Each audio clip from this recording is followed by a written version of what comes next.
حتى اهو ادي الكوره عبد الله السعيد، والكوره مفيش اوفسايد. ضربوا التسلل للمره الثانيه. ايفونا جول جول جول جول جول.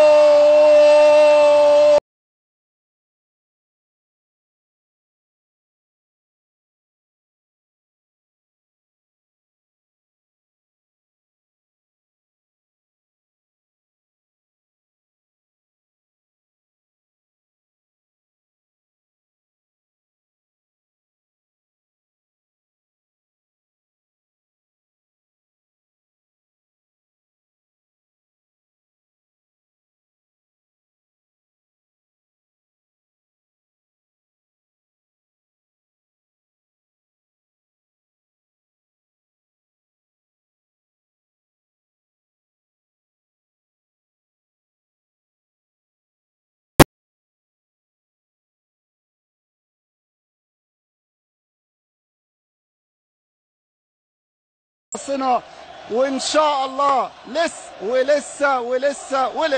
الجمهور بيفرح. الالاف اكرامي يخلص المشكله ويبدا. الله الله الله، 3 على 1 3 على 1 ايه يا دوب 4 على 1 اهو. ايفونا جول جول جول. هدف واحد لا يكفي ايفونا. مرة تاني ايفونو، ده انت هتشوف الويل.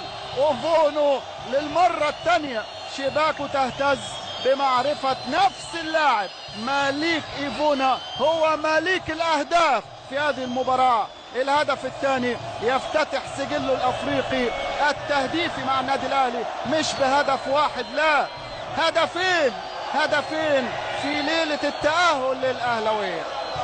2-0 للنادي الاهلي. والشريف اكرامي لك كل احترامي على رؤيتك وعلى ذكائك وعلى بداية الهجمة المرتدة الرائعة. شوف الكورة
بطاقة التأهل. لكن شوف الكرة اتلعبت صعبة جدا عدت من فوق راس سعد سمير وصعبة جدا على شريف اكرامي. ملعوبة بليسنج في الزاوية البعيدة من ايراسموس.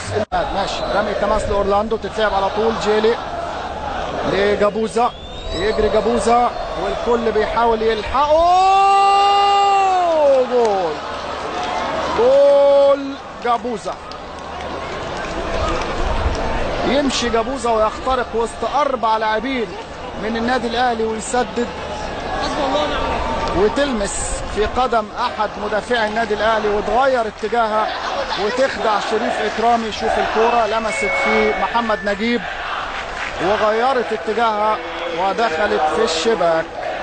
جابوزا سجل في مباراة الذهاب وسجل في مباراة العودة. 2-2، وكان المطلوب هدف. الآن المطلوب هدفين، مش بعيد على أبطال النادي الأهلي، مش بعيد.